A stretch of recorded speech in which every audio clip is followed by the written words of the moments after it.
ನಾವ್ ಇರೋ ಕಾರಣ ಅಂದ್ರೆ ನಮ್ಗೆ ಊರಿಗೆ ಬಂದಾಗ ಪ್ರತಿ ಸಲ ಭೇಟಿ ಆಗೇ ಆಗ್ತೀವಿ. ಶಿವಿ ಅಂತ ನನ್ನ ಅಕ್ಕ, ಊರಿಂದ ಬಹಳಷ್ಟು ಕಲ್ತಿದ್ದೀನಿ ನಾನು. ಒಂದೇ ಫ್ಯಾಮಿಲಿಯಲ್ಲಿ ಪಾಂಡವರು ಮತ್ತೆ ಕೌರವರು ಇಬ್ರು ಇದೆ. ಸೀಸರ್ ಸಿಗರೇಟ್ ಬರೋದು, ಫಿಲ್ಟರ್ ಇಲ್ಲದೆ ಎರಡು ಸಿಗರೇಟ್ ಎಲ್ಲ ಜಾಯಿಂಟ್ ಮಾಡೋದು, ಸಿಗರೇಟ್ ಎತ್ಕೊಂಡ್ಬಂದಿರೋ ಊರವರು ಜನ ಎಲ್ಲ ಭಯ ಪಡೋದು. ಅಷ್ಟು ಕರೆದು ಒಂದಷ್ಟು ತರಲೆ ಮಾಡಿ ನಮ್ಮ ಅಪ್ಪ ಏನಾದ್ರು ಹೊಡೆಯಕ್ಕೆ ಆ ತರ ಎಲ್ಲ ಬಂದಿದ್ರೆ ನಮ್ಮ ಅಜ್ಜಿನೇ ಊರಿಗೆ ಬಂದವಾಗ ನಾನು ಇದು ಒಂದು ನನ್ನ ಫೇವ್ರೇಟ್ ಪ್ಲೇಸ್. ಏನೆಲ್ಲ ಕಲಿತ್ರಿ ನಿಮ್ಮ ಹಿರಿಯರಿಂದ? ಊಟಕ್ಕೆ ಸಿಕ್ಕಾಪಟ್ಟೆ ಬರ ಜನ ಬಂದು ಕೆಲಸ ಮಾಡ್ತಿದ್ರೆ ಅವ್ರು ಊಟ ಹಾಕಿದ್ರೆ ಸಾಕಾಗಿ ತಾಯಿ ಅವರೆಲ್ಲರೂ ದಿನ ಅವ್ರ ಹೆಣ್ಮಕ್ಳು ಆರ್ಟಿಸ್ಟ್ ಬರ್ತಾರೆ. ಇವ್ರ ಜೊತೆ ರಿಹರ್ಸಲ್ ಮಾಡ್ತಾರೆ. ಇವ್ರು ಬಂದು ಆದ್ಮೇಲೆ ಮನೆಗೆ ಹೋದಾದ್ಮೇಲೆ ಗೊತ್ತಾಗಿದೆ ಬೆಂಗಳೂರಲ್ಲಿ ಟೈಮ್ ಕರೆಕ್ಟ್ ಊಟ ಮಾಡಕ್ಕೆ ಟೈಮ್ ಇರಲ್ಲ. ಈಗ ಎಷ್ಟು ಮಿಸ್ ಮಾಡ್ಕೊಳ್ತಾರೆ. ದೊಡ್ಡಪ್ಪ ಜೊತೆಗೆ ಒಂದಷ್ಟು ಕೆಲಸ ಮಾಡಿ ಅವ್ರಿಗೆಲ್ಲ ಗಾಡಿ ಎಲ್ಲ ತೊಳ್ಕೊಂಡಿರ್ತಾರೆ. ₹1, 50 ಪೈಸೆ ಕಳ್ಕೊತಿದ್ವಿ, ಸಿಕ್ಕಾಪಟ್ಟೆ ಕಳ್ಕೊತೀವಿ. ಲಾಕ್ಡೌನ್ ಟೈಮ್ ಅಲ್ಲಿ ಅಡಿಗೆ ಮಾಡಿದಾಯ್ತು, ಕೆರೆ ತೋರಿಸಿದಾಯ್ತು, ಎಲ್ಲ ತೋರಿಸಿದಾಯ್ತು. ನೆಕ್ಸ್ಟ್ ಎಲ್ಲಿ ಕರ್ಕೊಂಡು ಹೋಗ್ತಾ ಇದ್ದೀರಾ? ನಾವ್ ಈಗ ಇರೋಕ್ ಕಾರಣ ಅಂದ್ರೆ ನಮ್ ಹಿರಿಯರೇ. ಹೌದು, 100%. ಅಂದ್ರೆ ನಮ್ಮ ಹಿರಿಯರು, ನಮ್ಮ ತಾತ, ನಮ್ಮ ದೊಡ್ಡಪ್ಪ ಅಂದ್ರೆ ಒಂದಿಬ್ಬರು ಅವರು ತೀರ್ಕೊಂಡಿದಾರೆ. ಆಮೇಲೆ ನಮ್ಮ ಅಕ್ಕ ಒಬ್ರು ಅಶ್ವಿನಿ ಅಂತ ಕಾರಣಾಂತರಗಳಿಂದ, ನಮ್ಮ ಅಜ್ಜಿ ಗಂಗಮ್ಮ, ಇನ್ನೊಬ್ಬ ಅಜ್ಜಿ, ಲೈಕ್ ಇವರೆಲ್ಲರೂ ನಾನು ತುಂಬಾ ಊರಿಗೆ ಬಂದಾಗ ಪ್ರತಿ ಸಲನೂ ಇಲ್ಲಿ ಭೇಟಿ ಆಗೇ ಆಗ್ತೀನಿ. ಇಲ್ಲಿ ಬರ್ತೀನಿ, ಅವ್ರ ಜೊತೆಗೆ ಕಳೆದಿರ್ತಕ್ಕಂಥ ಒಂದಷ್ಟು ಸಮಯಗಳು, ಹಿರಿಯರ ಜೊತೆ ಕಳೆದಿರ್ತಕ್ಕಂಥ ಒಂದಷ್ಟು ಸಮಯಗಳನ್ನ ಇಲ್ಲಿ ಬಂದು ಒಂದಷ್ಟು ಮೆಲುಕು ಹಾಕೋತೀನಿ. ಯಾಕಂದ್ರೆ ನಮ್ಮ ತಾತ ಅವಾಗ ಚೇರ್ಮನ್ ಆಗಿದ್ರು.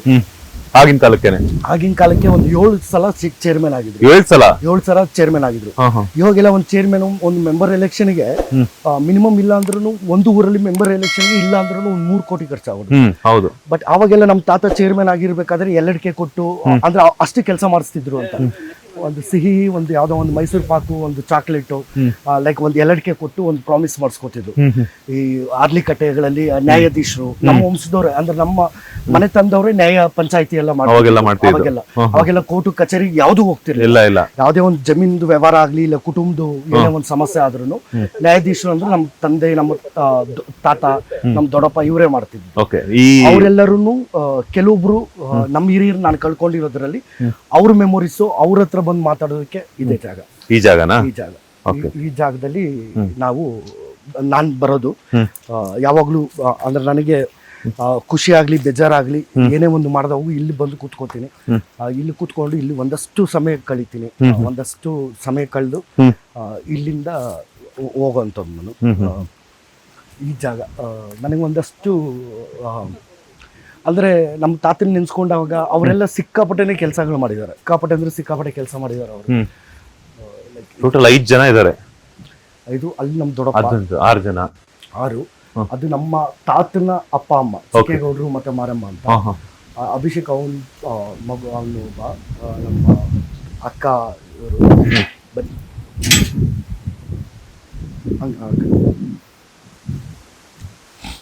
ಇದು ಅಶ್ವಿನಿ ಅಂತ ನನ್ನ ಅಕ್ಕ. ಇವಳಿಂದ ಬಹಳಷ್ಟು ಕಲ್ತಿದ್ದೀನಿ ನಾನು. ಅಂದ್ರೆ ಅಕ್ಕ ಮತ್ತೆ ತಮ್ಮ ಅನ್ನೋದಕ್ಕಿಂತ ನನಗಿಂತ 4 months ದೊಡ್ಡವಳು. ಬಟ್ ನಾವೆಲ್ಲ ಚಿಕ್ಕ ವಯಸ್ಸಿಂದ ತುಂಬಾ ಜೊತೆಲೆ ಆಟ ಆಡಿರ್ತಕ್ಕಂಥದ್ದು. ತುಂಬಾನೇ ಆಟ ಆಡಿ, ತುಂಬಾನೇ ತುಂಟಾಟ ಮಾಡಿ, ತುಂಬಾನೇ ಇದು ಮಾಡಿರುವಂಥದ್ದು. ಅವಳ ಆಕಸ್ಮಿಕವಾಗಿ ಇದಾಯ್ತು. ಇದು CK ರಾಜಣ್ಣ ಅಂತ ನಮ್ಮ ದೊಡ್ಡಪ್ಪ ಆವಾಗಲೇ ಈ ಸಿಸರ್ ಸಿಗರೇಟ್ ಬರೋದಲ್ಲ, ಫಿಲ್ಟರ್ ಇಲ್ಲದೆ ಇರತಕ್ಕಂಥ ಸಿಸರ್ ಸಿಗರೇಟ್ ಬಂದ್ರೆ 2 ಸಿಗರೇಟ್ ಜಾಯಿಂಟ್ ಮಾಡೋದು.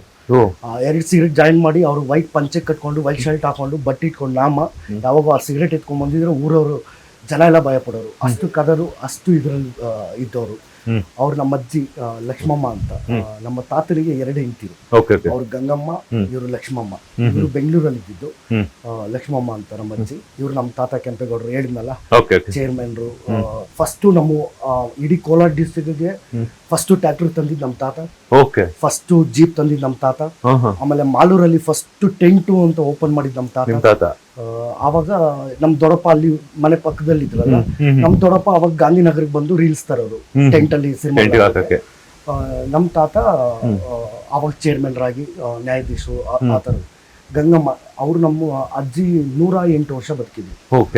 108 ವರ್ಷ ಬದುಕಿದ್ರು. ಆಮೇಲೆ ಗಂಗಮ್ಮ ನನಗೆ ಬಹಳನೇ, ನಮ್ಮ ಅಜ್ಜಿ ಜೊತೆಗೆ ಬಹಳನೇ ಒಡನಾಟ ಇದ್ದಿತ್ತು. ಯಾಕಂದ್ರೆ ನಾವು ಒಂದಷ್ಟು ತರಲೆ ಮಾಡಿ ನಮ್ಮಪ್ಪ ಏನಾದ್ರು ಹೊಡೆಯಕ್ಕೆ ಆ ಥರ ಎಲ್ಲ ಬಂದಿದ್ರೆ ನಮ್ಮ ಅಜ್ಜಿನೇ ನನ್ನ ಬಿಡು ರಾಮ, ಅವನು ಒಬ್ಬನ ಮಗ, ಯಾಕೆ ಹೊಡಿತೀಯ ಅವನ್ನ, ಹೆಂಗೆ ಅಂತಿದ್ದು. ಅಜ್ಜಿದು ಸಿಕ್ಕಾಪಟ್ಟೆ ನೆನಪಿದೆ. ತಾತದು ಅಂದ್ರೆ ಅವ್ರಿಗೆ ಶುಗರ್ ಬಂದು ಆ ಥರದ್ದು ಕಾಲೆಲ್ಲ ಇದಾಗಿ ಆ ಥರದ್ದು ಬಟ್ ಅಜ್ಜಿ ಜೊತೆಗೆ ಅಕ್ಕ ಜೊತೆಗೆ ಆಮೇಲೆ ದೊಡ್ಡಪ್ಪ ಜೊತೆಗೆ ಎಲ್ಲ ಸಿಕ್ಕಾಪಟ್ಟೆ ಮೆಮೊರೀಸ್ ಇದೆ. ಆಮೇಲೆ ಅಲ್ಲಿದಾರಲ್ಲ ದೊಡ್ಡಪ್ಪ CK ಮುನೇಗೌಡರು ಅಂತ, ಅವರು ನಾಟಕ ಅವರು ಅಷ್ಟೇ ಸಿಕ್ಕಾಪಟ್ಟೆ ಅಂದ್ರೆ KR ಪುರಂ ಅಂತ ಇವಾಗ ಏನಿದೆಯೋ ಕೃಷ್ಣರಾಜಪುರ ಅಂತ, ಅಂದ್ರೆ ನಮ್ಮ ತಂದೆ ವ್ಯವಸಾಯ ಮಾಡ್ತಿದ್ರು, ನಮ್ಮ ದೊಡ್ಡಪ್ಪನೂ ವ್ಯವಸಾಯ ಮಾಡ್ತಿದ್ರು. ಇನ್ನೊಬ್ರು ದೊಡ್ಡಪ್ಪ ಬಂದು ಅಲ್ಲಿದ್ದವರು ಅವ್ರ ಟೆಂಟ್ ನೋಡ್ಕೊಂಡು ಆಮೇಲೆ ಅವರು BMTC ಅಂದ್ರೆ ಡ್ರೈವರ್ ಆದ್ರು. ಇವರು ಎಲ್ಲಾ ವ್ಯವಹಾರಗಳು ನೋಡ್ಕೋತಾ ಇದ್ದಿದ್ದು ಅವರು ದೊಡ್ಡಪ್ಪ ಅದ್ರ ಜೊತೆಗೆ ದುರ್ಯೋಧನ್ ಪಾತ್ರ ಮಾಡ್ತಿದ್ರು ಪೌರಾಣಿಕ ನಾಟಕಗಳಲ್ಲಿ. ನಮ್ಮಪ್ಪ ಭೀಮನ್ ಪಾತ್ರ ಮಾಡ್ತಿದ್ರು, ನಮ್ಮ ದೊಡ್ಡಪ್ಪ ಬಂದು ದುರ್ಯೋಧನ್ ಪಾತ್ರ ಮಾಡ್ತಿದ್ರು.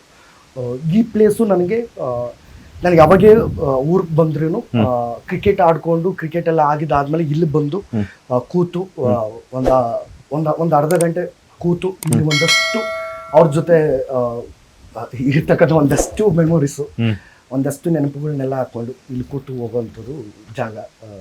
ಇದು ಊರಿಗೆ ಬಂದವಾಗ ನನಗೆ ಇದೂ ಒಂದು ನನ್ನ ಫೇವ್ರೇಟ್ ಪ್ಲೇಸ್.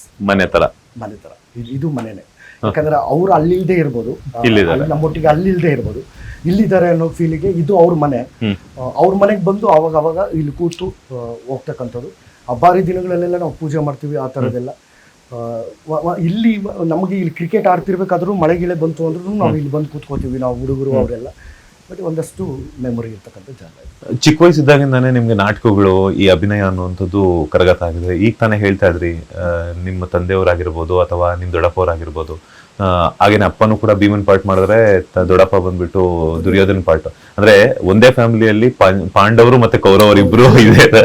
ಅದ್ರ ಜೊತೆಗೆ ಬೆಂಗಳೂರಿಂದ ಗಾಂಧಿನಗರದಿಂದ ರೀಲ್ಸ್ ಎಲ್ಲ ತಗೊಬಂದು ಇಲ್ಲಿ ಮಾಲೂರಲ್ಲಿ ಏನೆಲ್ಲ ಟೆಂಟ್ ಎಲ್ಲ ಹಾಕಿದ್ ಮಾಡ್ತಿದ್ರು. ಸೊ ಏನೆಲ್ಲ ಕಲಿತ್ರಿ ನಿಮ್ಮ ಹಿರಿಯರಿಂದ ಅಂತ? ಅಂದ್ರೆ ಇವಾಗ ಅಲ್ಲಿ ನಮ್ಮ ಮನೆ ಪಕ್ಕದಲ್ಲಿ ಇದ್ರಲ್ಲ ಕೃಷ್ಣೇಗೌಡರು ಅಂತ, ನಮ್ಮ ದೊಡ್ಡಪ್ಪ ಒಂದಷ್ಟು ಗಾಂಧಿನಗರಕ್ಕೆ ಅವಾಗ್ಲೇ ಹೋಗಿ ಬರ್ತಿದ್ರಲ್ಲ. ಅಂದ್ರೆ ನೋಡಿದಾರೆ, ಪ್ರಪಂಚ ನೋಡಿದಾರೆ. ಬರೀ ಹಳ್ಳಿ ಜೀವನನೇ ಮಾಡಲಿ. ಇವಾಗ ನಮ್ಮ ತಂದೆ ಹಳ್ಳಿನಲ್ಲೇ ಇದ್ಕೊಂಡು ವ್ಯವಸಾಯ ಮಾಡಿಸ್ತಿದ್ರು, ಅಂದ್ರೆ ಸುಮಾರಷ್ಟು ವ್ಯವಸಾಯ ಮಾಡಿಸ್ತಿದ್ರು. ನಮ್ಮ ದೊಡ್ಡಪ್ಪ ಬಂದು ಕೃಷ್ಣರಾಜಪುರಕ್ಕೆ ಇಲ್ಲಿ ಬೆಳೆದಿರ್ತಕ್ಕಂಥ ಉರ್ಲಿ ಇರ್ಬೋದು, ಒಂದಷ್ಟು ಧಾನ್ಯಗಳನ್ನ ತಗೊಂಡೋಗಿ ಸೇಲ್ ಮಾಡೋದಿರ್ಬೋದು, ಅವೆಲ್ಲ ನೋಡ್ಕೊತಿದ್ರು. ಅದ್ರ ಜೊತೆಗೆ ನಮ್ಮ ತಾತ ನಮ್ದು ಜಾಯಿಂಟ್ ಫ್ಯಾಮಿಲಿ ಆಗಿತ್ತು. ಅವಾಗ ನಮ್ಮ ಮನೇಲಿ ಏನು ಅಂತಂದ್ರೆ ಅವಾಗೆಲ್ಲ ಊಟಕ್ಕೆ ಸಿಕ್ಕಾಪಟ್ಟೆ ಬರ ಇತ್ತು. ಅವಾಗ 50-60 ಜನ, ಒಂದು 20 ಜನ 30 ಜನ ಬಂದು ಕೆಲಸ ಮಾಡ್ತಿದ್ರೆ ಅವ್ರಿಗೆ ಊಟ ಹಾಕಿದ್ರೆ ಸಾಕಾಯ್ತು. ಅಂದ್ರೆ ಊಟ ಅಂತಂದ್ರೆ ಇವಾಗಿನ ರಾಗಿ ಮುದ್ದೆ ಈ ತರ ಅಲ್ಲ, ಇಷ್ಟಪ್ಪ ರಾಗಿ ಮುದ್ದೆ.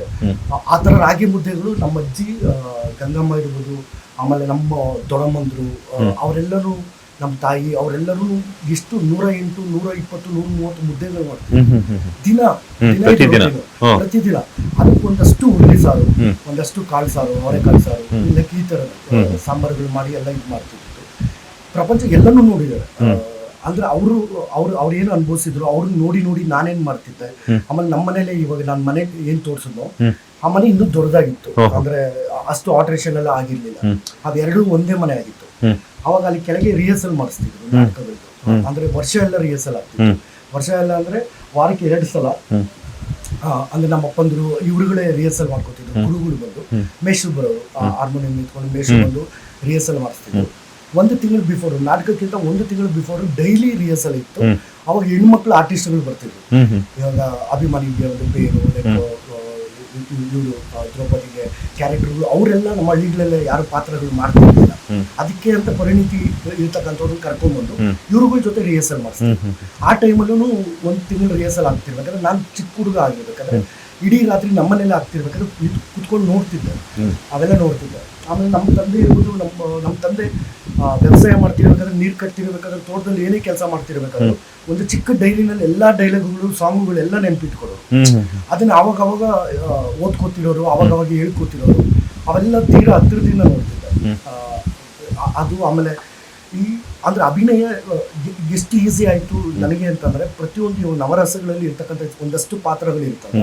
ಇವಾಗ ನಮ್ಮ ತಾತ, ನಮ್ಮಪ್ಪ ಎಲ್ಲ ನ್ಯಾಯ ಪಂಚಾಯತಿ ಮಾಡಬೇಕಾದ್ರೆ ಯಾರಿಗೇನು ಅನ್ಯಾಯ ಆಗೈತೆ, ಅವ್ರದ್ದು ಆಕ್ಟಿಂಗ್ ಏನು, ಇವ್ರ ಆಕ್ಟಿಂಗ್ ಏನು, ಇವ್ರೇನು ರಿಯಲ್ ಆಗಿ ಹೇಳ್ತಿದಾರೋ, ಒಂದಷ್ಟು ಊರಲ್ಲಿ ಒಂದಷ್ಟು ಕ್ಯಾರೆಕ್ಟರ್ಗಳು ಸಿಗೋದು, ಇವನ್ನೆಲ್ಲ ತೀರಾ ಹತ್ತಿರದಿಂದ ನೋಡ್ತಿದ್ದೆ.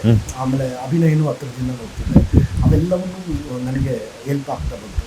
ಅದಾದಮೇಲೆ ನಮ್ಮದು ತೀರಾ ಕಷ್ಟನೂ ನೋಡಿದ್ದೀವಿ. ಅಂದರೆ ನಮ್ಮಲ್ಲೆಲ್ಲ ಅಕ್ಕಿ ಇರ್ತಿರ್ಲಿಲ್ಲ. ಯಾವಾಗೂ ವರ್ಷ ಅಂದ್ರೆ 5 ವರ್ಷಕ್ಕೆ 6 ವರ್ಷಕ್ಕೂ ಕೆರೆ ತುಂಬಿದ್ರೆ ಆ ಕಡೆ ಕಾಣೆ ಅಂತಿತ್ತು, ಅಲ್ಲಿ ಭತ್ತ ಬೆಳ್ಕೊತಿದ್ವಿ. ಅದು ಬಿಟ್ಟರೆ ರಾಗಿ ಮುದ್ದೆ. ನನ್ನ ಆಲ್ಮೋಸ್ಟ್ PUC ವರ್ಗು ನಾನು ನನ್ನ ಬಾಕ್ಸಿಗೆ ಹಾಕೊಂಡು ಹೋಗ್ತಾ ಇದ್ದಿದ್ದು ರಾಗಿ ಮುದ್ದೆ. ಬೆಳಗ್ಗೆ ಹೊತ್ತಲ್ಲಿ ರಾಗಿ ಮುದ್ದೆ ತಿಂದು ರಾಗಿ ಮುದ್ದೆನ ಹಾಕೊಂಡು ಹೋಗ್ತಿದ್ದೆ. ಹಬ್ಬ ಹರಿದಿನ ಅಂದ್ರೆ ಮಾತ್ರ ನಮ್ಮಲ್ಲಿ ಏನೋ ಚಿತ್ರಾನ್ನ, ರೈಸ್ ಬಾತು ಅವೆಲ್ಲ ಆಗ್ತಿತ್ತು. ಚಿಕ್ಕ ವಯಸ್ಸಲ್ಲೆಲ್ಲ ನಾವೆಲ್ಲ ನೋಡಿಲ್ಲ. ನಾನು ಬೆಂಗಳೂರು ಬಂದಾದ್ಮೇಲೆ ನನಗೆ ಬ್ರೆಡ್ ಜಾಮೂನು, ಬ್ರೆಡ್ ಆಮ್ಲೆಟ್ ಏನು ಅಂತ ಮುಸ್ತಫಾ ಅಂತಿದ್ದು ನನ್ನ ಫ್ರೆಂಡ್ ಒಬ್ಬ ಇದ್ದ. ಅವ್ನ ಮನೆಗೆ ಹೋಗಾದ್ಮೇಲೆ ಗೊತ್ತಾಗಿತ್ತು ಹಿಂಗ್ ಮಾಡ್ತಾರ, ಹಿಂಗೆಲ್ಲ ಗೊತ್ತಾಗ್ತಿತ್ತು. ಅವಾಗೆಲ್ಲ ಹಬ್ಬ ಯಾವ್ದಾದ್ರು ಯುಗಾದಿ ಹಬ್ಬ, ದೀಪಾವಳಿ ಹಬ್ಬ ಮಾಡಬೇಕು ಅಂತಂದ್ರೆ ಚೀಟಿ ಹಾಕೋತಿದ್ವಿ. ಅಂದ್ರೆ ತಿಂಗಳಿಗೆ 100 ರೂಪಾಯಿ ಕಟ್ಟೋದು, 200 ರೂಪಾಯಿ ಕಟ್ಟೋದು, ಈ ತರ ಚೀಟಿ ಹಾಕೋದು. ಅವಾಗ ಒಂದಷ್ಟು ಅಮೌಂಟ್ ಬರೋದ್ರಲ್ಲಿ ಒಂದಷ್ಟು ಮಟನ್ ತಗೊಳ್ಳೋದು, ಆ ಥರದ್ದು ಒಂದಷ್ಟು ಇದಾಗ್ತಿತ್ತು. ದೀಪಾವಳಿ ಅಂದರೆ ಅದಕ್ಕೊಂದು ಅಷ್ಟು ಐಟಮ್ಸ್ ತೊಗೊಳ್ಳೋದು, ಆ ಥರದ್ದೆಲ್ಲ ಮಾಡ್ತಿದ್ವಿ. ಬಟ್ ಇಷ್ಟು ಎಲ್ಲಾನು ದೊಡ್ಡ ಲೆವೆಲ್ಗೆ ಆ ಥರದ್ದೇ ಬೆಳೆದಿರ್ತಕ್ಕಂಥದ್ದು ನಮ್ಮ ಫ್ಯಾಮಿಲಿ. ಬಟ್ ಆದ್ರೂ ಒಂದಷ್ಟು ಭಾಗಗಳಾಗಿ ಒಂದಷ್ಟು ವ್ಯವಸಾಯ, ಒಂದಷ್ಟು ಕಷ್ಟಗಳು. ಜಮೀನಿದೆ ಈಗಲೂ, ಒಂದು 130 ಎಕರೆ ಜಮೀನಿದೆ. ಅಂದ್ರೇನು ಈಗಲೂ ಅದಕ್ಕೆ ಏನು ಅಂತಂದ್ರೆ ಆ ಒಂದು ಇದಿಲ್ಲ. ಎಲ್ಲರೂ ಕಷ್ಟಪಡ್ತಾರೆ. ಇವತ್ತು ನಾನು, ನನ್ನ ತಂಗಿರು, ಒಬ್ಳು ಇನ್ಸ್ಪೆಕ್ಟ್ರು, ಒಬ್ಳು ಇಂಜಿನಿಯರು, ಒಬ್ಳು MBA ಓದ್ಕೊಂಡು ಅವ್ರು ಎಲ್ಲರೂ ಚೆನ್ನಾಗಿ ದುಡಿತಿರ್ಬೇಕಾದ್ರೆ, ನಾನು ದುಡಿತಿರ್ಬೇಕಾದ್ರೆ ನಮ್ಮ ತಂದೆ ಸುಮ್ಮನೆ ಕೂರಲ್ಲ. ಇವತ್ತು ಅವ್ರು ರಾಗಿ ಬಿಸ್ನೆಸ್ ಮಾಡ್ತಿದ್ದಾರೆ, ಅಕ್ಕಿ ಬಿಸ್ನೆಸ್ ಮಾಡ್ತಿದ್ದಾರೆ. ಈಗಲೂ ಅವ್ರ ಬೆಳಗ್ಗೆ ಎದ್ದು ಟೆಂಪೋ ಎತ್ಕೊಂಡು ಹೋದ್ರೆ ಇವತ್ತು ಇಲ್ಲ. ಇವತ್ತು ನಿನ್ನ ಕೆಲಸ ನೀನು ನೋಡ್ಕೊಪ್ಪ, ನನ್ನ ಕೆಲಸ ನಾನು ನೋಡ್ಕೋತೀನಿ ಅಂದ್ಬಿಟ್ಟು ಹೋಗಿ ಅವರು ಇದು ಮಾಡ್ತಾರೆ. ಅವರೆಲ್ಲ ಸುಮ್ಮನೆ ಕೂರುವಂಥವ್ರೆ ಅಲ್ಲ. ಅದು ಒಂದಷ್ಟು ಇವ್ರುಗಳು ಮಾಡಿಕೊಟ್ಟಿರೋಂಥ ಇದು ಇರ್ತಕ್ಕಂಥವ್ರು ಮಾಡಿರೋಂಥದ್ದು. ಆ ಒಂದು ಇದರಿಂದನೇ ನಾವು ಇವತ್ತು ನೀವ್ ಹೇಳಿ ಸ್ಟೋರಿ ಎಲ್ಲ ನಂಗೆ ನೆನೆಸ್ಕೊಂಡ್ರೆ ನನಗೆ ಸಿಂಹಾದ್ರಿಯ ಸಿಂಹ ಒಂದು ಸಿನಿಮಾ ನೆನಪು ಬರ್ತಾ ಇದೆ. ಲೈಕ್ ಅದೇ ತರನೇ ಅಲ್ಲ, ಅದೇ ತರನೇ ಭಯ ಇವರೆಲ್ಲ ಕಂಡ್ರೆ ಅಷ್ಟೇ ಭಯನೂ ಇತ್ತು.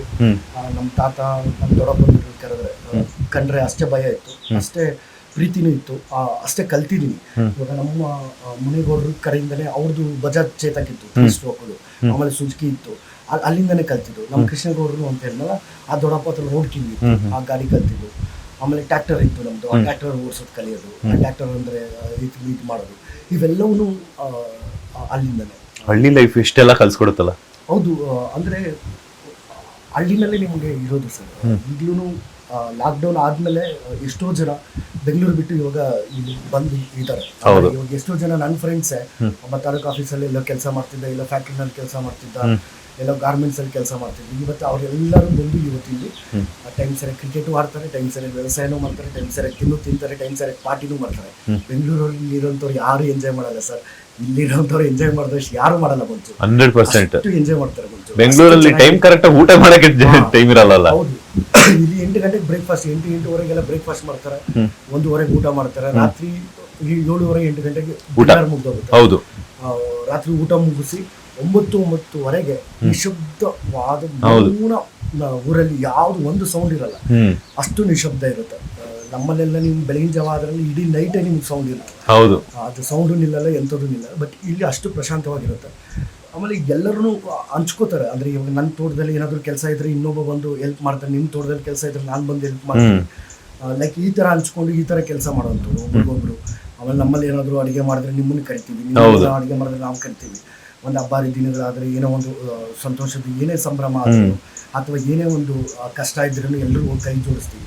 ಲೈಕ್ ಈ ಥರದ್ದು ಬಾಂಧವ್ಯ, ಈ ಥರದ ಜೀವನ ಇರೋದು. ಫೈನಲಿ ಅದು ಎಲ್ಲ ಕಲ್ತಿರೋಂಥದ್ದು.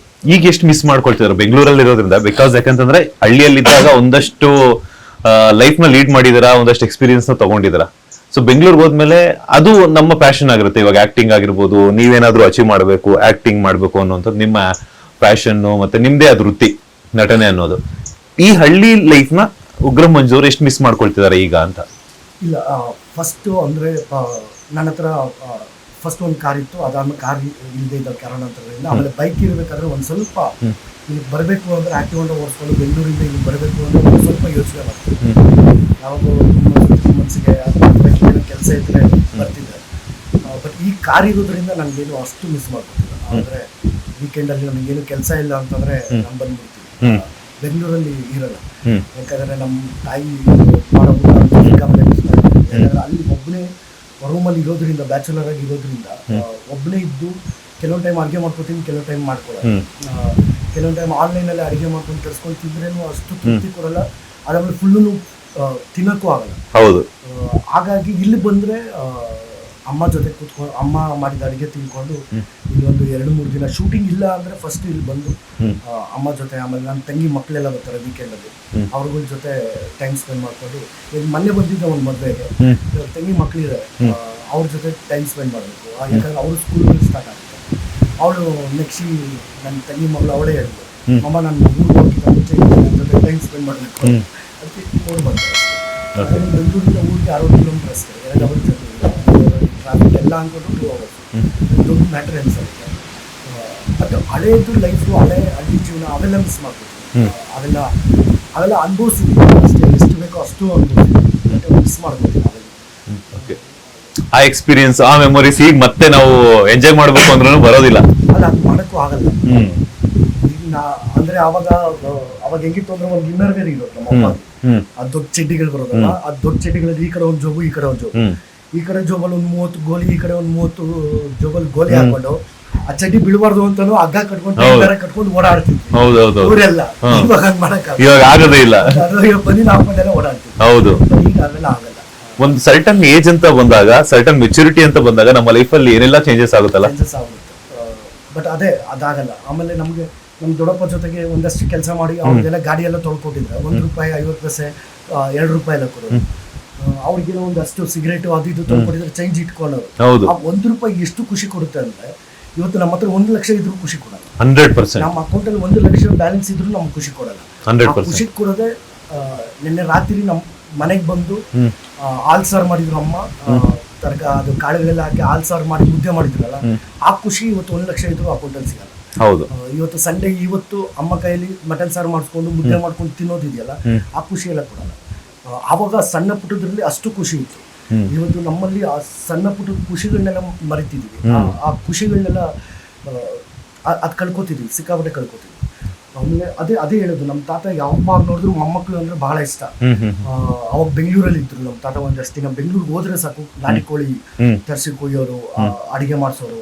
ಆಮೇಲೆ ನಮ್ಮ ಅಜ್ಜಿನೂ ಅಷ್ಟೇ. ನಮ್ಮ ಅಜ್ಜಿ ಅವಾಗ ನಮ್ಮಪ್ಪ ಹತ್ರ ಅವ್ರ ಹತ್ರ ಇವ್ರ ಹತ್ರ ಕೂಡಿಟ್ಟಿದ್ದು ದುಡ್ಡೆಲ್ಲ ತಗೋ ಅಂದ್ಬಿಟ್ಟು ನಮ್ಮ ಅಜ್ಜಿ ಕೊಡೋದು. ಗಂಗಮ್ಮನಿಗೆ ಅವಾಗ ಸಂತೆಗಳಿಗೆ ಹೋಗ್ತಿದ್ವಿ. ಆ ಸಂತೆಗಳಿಗೆ ಹೋಗ್ಬಿಟ್ಟು ಬರ್ಬೇಕಾದ್ರೆ ಅವರು ಜಿಲೇಬಿ ಮತ್ತೆ ಮೈಸೂರು ಪಾಕು, ಈ ಕಳ್ಳೆಪುರಿ ಮತ್ತೆ ಬತಾಸೆ ಎಲ್ಲ, ಆಮೇಲೆ ಕಳೆಕಾಯಿ ಬೇಯಿಸ್ಕೊಂಡ್ಬರೋದು, ಗೆಣಸು, ಅವೆಲ್ಲ ಆ ಖುಷಿ ಇದೆಯಲ್ಲ, ಆ ಖುಷಿ ಇವಾಗಿಲ್ಲ ಸರ್. ಅದು ಅಷ್ಟು ಖುಷಿ ಅಷ್ಟು ಇರೋದು ಅದಿಲ್ಲ. ಆಮೇಲೆ ಜಸ್ಟ್ ಏನಿಲ್ಲ ಸರ್, ಉರ್ಲಿನ ಸುಮ್ಮನೆ ಉರಿದ್ಬಿಟ್ಟು ಕೊಡೋರು, ಎಷ್ಟೇ ಬೇರೆ ಇರೋದು. ಅದಾದ್ಮೇಲೆ ನಿಮ್ಗೆ ಹುಣ್ಸೆಹಣ್ಣು ನೆನ್ಸಾಕ್ಬಿಟ್ಟು ನಾಟಿ ಈರುಳ್ಳಿ ಜಜ್ಜಿ ಹುಣ್ಸೆಹಣ್ಣು ಉಪ್ಪು ನೆನ್ಸ್ಬಿಟ್ಟು ಕಲ್ಸ್ಬಿಟ್ಟು ಕೊಟ್ಬಿಡೋರು. ಮೆಣಸಿನಕಾಯಿ, ಹಸಿ ಮೆಣಸಿನಕಾಯಿ ಹುಣ್ಸೆಹಣ್ಣು ನೆನ್ಬಿಟ್ಟು ಹಸಿ ಗೊಜ್ಜು ತರ ಮಾಡ್ಬಿಟ್ಟು ಅದಕ್ಕೆ ಬಿಸಿ ಮುದ್ದೆ ಅನ್ನದ ಮೇಲೆ ಗೊಜ್ಜು ಹಾಕೊಂಡು ತುಪ್ಪ ಹಾಕೊಂಡು ತಿಂದಿದ್ರೆ ಸಾಕಾಗಿರೋದು. ಆ ಖುಷಿಗಳ ಮುಂದೆ ಇವತ್ತು ಎಷ್ಟೇ ಮುಸ್ತಾನ ಭೋಜನ ಇಟ್ರೇನು, ಎಷ್ಟೇ ಊಟ ಮಾಡಿದ್ರು ಅಷ್ಟು ತೃಪ್ತಿ ಕೊಡಲ್ಲ. ಅದು ಅಷ್ಟಿತ್ತು ಅವರು ಅವಾಗಿಂದು ಸೊಗಡು, ಅದೆಲ್ಲ ಹಂಗಿತ್ತು. ಅವರೆಕಾಳು ಸಾಂಬಾರು ಏನಾದ್ರು ಮಾಡ್ಬಿಟ್ಟಿದ್ರೆ ನಮ್ಮ ಮನೆ ನೋಡಿದಿರಲ್ಲ, ಊರ್ ಮುಂದೆ ಅವರೆಕಾಳು ಸಾರು ಮಾಡಿದ್ರೆ ಅರ್ಧ ಊರ್ಗೆ ಆ ಸ್ಮೆಲ್ ಹೋಗಿ ಅವರೆಕಾಳ್ದು ಆ ಸೊಗಡಿತ್ತು. ಇವಾಗೆಲ್ಲ ರಾಸಾಯನಿಕ ಗೊಬ್ಬರ ಹಾಕಿ ಅವರೆಕಾಳು ಸಾಂಬಾರು ನಮ್ಮ ಮನೇಲಿ ಮಾಡಿದ್ರೆ, ನಮ್ಮ ಮನೆ ಪಕ್ಕದಲ್ಲಿ ನಾವೇ ಸಾಂಬಾರ್ ಪಕ್ಕದಲ್ಲಿ ನಿಂತರೂ ನಮಗೆ ಸ್ಮೆಲ್ ಬರೋದು. ಬಟ್ ಅವಾಗ ಅಷ್ಟೆಲ್ಲ ಇದಿತ್ತು, ಆ ಮೆಮೊರೀಸ್.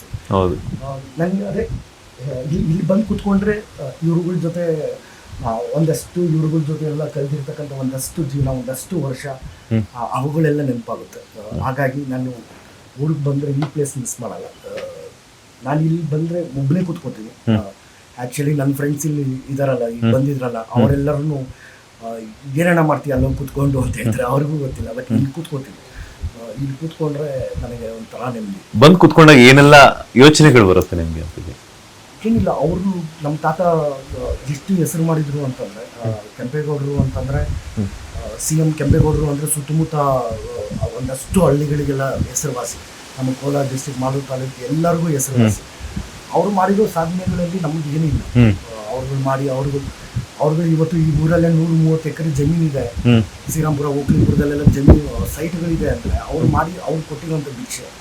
ಇವತ್ತು ನಾವುಗಳು ನಮಗೆ ಎಷ್ಟೇ ಹರ್ಕೊಂಡು ಏನೇ ಸಿನಿಮಾಗಳು ಮಾಡಿ ಏನೇ ಮಾಡಿದ್ರು 30-40 ಒಂದು ಸೈಟ್ ಮಾಡೋಕ್ಕಾಗಲ್ಲ. 100%. ಆಮೇಲೆ ಒಂದಷ್ಟು ಸಾವಿರಾರು ಲಕ್ಷಾಂತರ ಜನಕ್ಕೆ ಊಟ ಮಾಡಿ ಗಂಗಮ್ಮ ಇವರೆಲ್ಲ ಅನ್ನಪೂರ್ಣೇಶ್ವರಿಗಳು ನಮ್ಮ ತಾಯಿ ಅವರಿಂದ ಅವ್ರದ್ದು ಒಂದು ಫ್ಯಾಮಿಲಿ ಕಡೆಯಿಂದ ಬಂದಿಲ್ಲ. ನಮ್ದು ಏನಿಲ್ಲ ಸರ್. ಈಗ ಇವ್ರ ಮುಂದೆ ಕೂತ್ಕೊಂಡು ಇಷ್ಟೇ ಸರ್, ನಾನು ಇದು ಮಾಡ್ತಿದ್ದೀನಿ, ಹಿಂಗೆ ಆಗಿದ್ದೀನಿ, ಇದು ಮಾಡ್ತಿದ್ದೀನಿ, ಇದು ಮುಂದೆ ಮಾಡ್ತೀನಿ. ಇವ್ರಗಳ ಜೊತೆ ಮಾತಾಡೋಷ್ಟು, ಯಾಕಂದರೆ ಅವ್ರುಗಳು ಮಾತಾಡೋದೇ ಇರ್ಬೋದು, ಬಟ್ ಒಂದಷ್ಟು ಅವ್ರ ಕಡೆಯಿಂದ ಒಂದಷ್ಟು ಪಾಸಿಟಿವ್ ಎನರ್ಜಿ ಬರುತ್ತಲ್ಲ, 100%. ಒಂದು ಎನರ್ಜಿ ಬರುತ್ತೆ. ಆ ಎನರ್ಜಿ ತುಂಬಾ ನನಗಂತೂ ತುಂಬಾ ಎನರ್ಜಿ ಕೊಡ್ತಾರೆ. ಯಾಕಂದರೆ ಮಾತು ಬರೋರಿಗೆ ಏನು ಬೇಕಾದ್ರೂ ಉಪದೇಶ ಮಾಡ್ಬೋದು, ಏನು ಬೇಕಾದ್ರೂ ಸುಳ್ಳು ಹೇಳ್ಬೋದು, ಏನು ಬೇಕಾದ್ರೂ ಇದಾಗ್ಬೋದು. ಅವ್ರು ಮಾತಾಡಿರೋ ಮಾತುಗಳೆಲ್ಲ ನೆನೆಸ್ಕೊಂಡ್ರೆ ಅವೆಲ್ಲವೂ ಈಗ ಅದೆಲ್ಲ ಮೆಲುಕಾಕಿದ್ರೆ ಹೌದಲ್ವಾ, ಅವರೆಲ್ಲ ಹೇಳ್ತಿರೋದು ಇದಕ್ಕೆ ಅಲ್ವಾ, ಅವರೆಲ್ಲ ಬದುಕಿದ ಎಷ್ಟು ಚಂದ ಅಲ್ವಾ ಅಂತ ಅನ್ಸುತ್ತಲ್ವ. ಅದನ್ನು ಒಬ್ಬನೇ ಕೂತ್ಕೊಂಡು ಎಕ್ಸ್ಪೀರಿಯನ್ಸ್ ಮಾಡ್ಕೊಂಡು ಒಂದಷ್ಟು ಅವಳಂತೂ ಸಿಕ್ಕಾಪಟ್ಟೆ ನೆನಪಾಗ್ತಾರೆ. ಅವಳ ಅಶ್ವಿನಿ ಇದೆಲ್ಲ ನೋಡ್ಕೊಂಡು ಆ ಮೆಮೊರೀಸ್ ಇದ್ದಾರೆ. ನೀವೆಲ್ಲ ಹೇಳ್ತಾ ಇದ್ರೆ ನನಗೆ ನಮ್ಮ ಅಜ್ಜಿ ನೆನಪಾಗ್ತಾ ಇದ್ದಾರೆ. ಬಿಕಾಸ್ ಅದಾಗುತ್ತೆ, ಅದು ನೆಗಲಿಗೆಲ್ಲ ಇದ್ದೀರ, ಅದಿಲ್ಲಾಂದ್ರೆ ಆ ಎಮೋಷನಲ್ ಅದು ಬೇರೆನೇ ಎಲ್ಲೆಲ್ಲ ಹೋಗುತ್ತೆ ಆ ಎಮೋಷನಲ್. ಯಾಕಂದ್ರೆ ಆ ಕೊಂಗಲ್ಲಿ ಆ ಸೆರಗಲ್ಲಿ ಹಿಂಗೆ ಗಂಟಾಗ್ತಾರೆ, ₹5 ₹1 ನೋಟೆಲ್ಲ ಹಿಂಗೆ ಗಂಟಾಕೊಂಡು ಒಂದು ಫ್ಯಾಮಿಲಿ ಮುಂದೂಡಿಸ್ಕೊಂಡು ಹೋಗ್ಬೇಕು, ಒಂದು ಫ್ಯಾಮಿಲಿ ನೋಡ್ಕೋಬೇಕು ಅಂತ ಅವರೆಲ್ಲ. ನಮ್ಮಮ್ಮ ಎಲ್ಲ ₹1 ಸಾಲ ಮಾಡಿರಲ್ಲ, ಎಷ್ಟು ವರ್ಷ ಬದುಕಿದ್ದಾರೆ, ₹1 ಸಾಲ ಮಾಡಿದ್ದಾರೆ ಸರ್. ಮತ್ತು ಅಷ್ಟು ಮಕ್ಕಳಿಗೆ ಅಡುಗೆಗಳು ಮಾಡಿ 365 ದಿನದಲ್ಲಿ 1 ದಿನ ರಜೆ ತೊಗೊಂಡೆ. ಅವಾಗ ಮೈ ಹುಷಾರಿಲ್ಲದೆ ಇದ್ದವಾಗ ಮಾತ್ರ ರಜೆ ತೊಗೋತಾರೆ, ಅದರ್ವೈಸ್ 1 ದಿನ ರಜೆ ತೊಗೊಳ್ಳಲ್ಲ, ಏನೂ ಮಾಡಲ್ಲ. ಅವ್ರುಗಳು ಹಂಗೆ ಬದುಕಿರ್ಬೇಕಾದ್ರೆ ನಾವುಗಳು ನಮ್ಮ ಶೋಕಿಗಳಿಗೋಸ್ಕರ, ನಮ್ಮ ಒಂದು ಸಂತೋಷಕ್ಕೋಸ್ಕರ, ನಮ್ಮ ಖುಷಿಗೋಸ್ಕರ ಅವ್ರುಗಳು ಯಾವತ್ತೂ ಮಕ್ಕಳು ಮೊಮ್ಮಕ್ಕಳು ಅವ್ರ ಖುಷಿನೇ ಅಂತಲೇ ಬದುಕ್ಬಿಟ್ರು. ಇವತ್ತು ನಾವು ಸ್ವಾರ್ಥಿಗಳಾಗಿ ನಮ್ಮ ಖುಷಿಗೋಸ್ಕರನೇ ನಾವು ಅಷ್ಟು ಸಾಲಗಳು ಮಾಡಿಕೊಂಡು ನಾವು ಆರೋಗ್ಯ ಕೆಡಿಸ್ಕೊಂಡು ಅವಾಗ ನಮ್ಗೇನೋ ಜಂಜಾಟಗಳು ಇಟ್ಕೊಂಡು ಬದುಕ್ತಿದ್ದೀವಲ್ಲ, ಅದಕ್ಕಿಂತ ಅವರೇ ಎಷ್ಟೋ ಸುಮ್ಮನೆ. ಲೇಟೆಸ್ಟ್ ಹಾಗೂ ಇಂಟ್ರೆಸ್ಟಿಂಗ್ ಸುದ್ದಿಗಳಿಗಾಗಿ ಬಾಸ್ ಟಿವಿ ಕನ್ನಡ ಚಾನೆಲ್ನ ಸಬ್ಸ್ಕ್ರೈಬ್ ಮಾಡಿ. ಹಾಗೆಯೇ ಬೆಲ್ ಐಕಾನ್ ಪ್ರೆಸ್ ಮಾಡಿ. ಇದರ ಜೊತೆಗೆ ಫೇಸ್ಬುಕ್, ಇನ್ಸ್ಟಾಗ್ರಾಮ್, ಎಕ್ಸ್ನಲ್ಲೂ ಮಿಸ್ ಮಾಡದೆ ಫಾಲೋ ಮಾಡಿ.